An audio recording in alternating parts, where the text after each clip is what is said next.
Assalomu alaykum. Bizni qizimiz Adolatxon nevaram, katta nevaram bo'ladi. Yonboshga, jicha og'rib qolib yonboshga noshpa ikolini oldik. Olganimizdan keyin oyoqlari, chap oyoqlari behoz ishlamay qoldi. Keyin uni biz bilmadik. Yana keyin o'tib ketadi deyishdi. Yodniy setka qildirdik. Yodniy setka qildiring deyishdi doktorlar. Keyin 6-kun oxiri bo'lmadi. Keyin men xo'jayimga iltimos qilib Farg'onaga boraylik. Yaxshi doktorlar ko'p deb biz oqtarib, Mamajonova Risolatxonni oqtarib keldik. Tasodifan bo'ldi.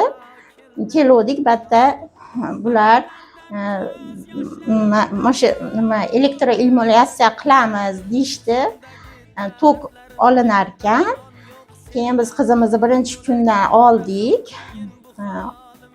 6-fevraldan olishni boshladik. 10 kun davomida oldik. Natijasi yaxshi bo'ldi. Oyog'ini sal chiroyli bosishni boshladi. Keyin oyoqlar sezmasdi, barmoqlar ishlamay qolgan, tushkunlikka tushib qolgan edik.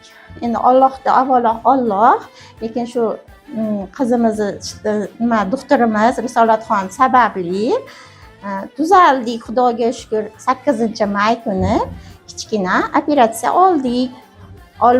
Operatsiyadan keyin barmoqlar yana ham yaxshi ishlab, oyog'i juda xunuk bosyapti, chiroyli bosishni boshladilar. Xudoga shukr, mana hozirgi kunda Xudoga shukr yaxshi. Assalomu alaykum. Men ismim Shavkatjonova Adalat. Men shunaqa 2 yildan keyin oyog'im bosolmasdan, yurolmasdan qoldim. Chetga keldim. Meni shu yerda davolashdi. Hozir men yuguraman, sakralaman, maktablarga ham boryapman. Chiroyli yuryapman. Risolat opaga rahmat. Orada meni bitta elchi amaliyot qilishdi. O'shanda mendan keyin kuchimga kuch, oyog'imga kuch qaydib chiroyli yurdim. Risolat opaga rahmat. Bu halimga rahmon yo'q sendan bo'lak, ichimdagi dardlarimga darmon yo'q sendan bo'lak. Rahim qilgin bu halimga, rahmon yo'q sendan bo'lak. Rahmon yo'q sendan bo'lak.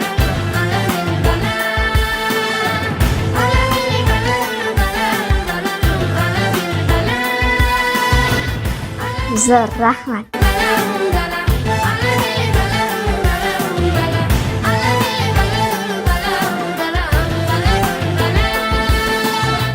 Jigarlarimni sog'inib ming azoblar yutarman.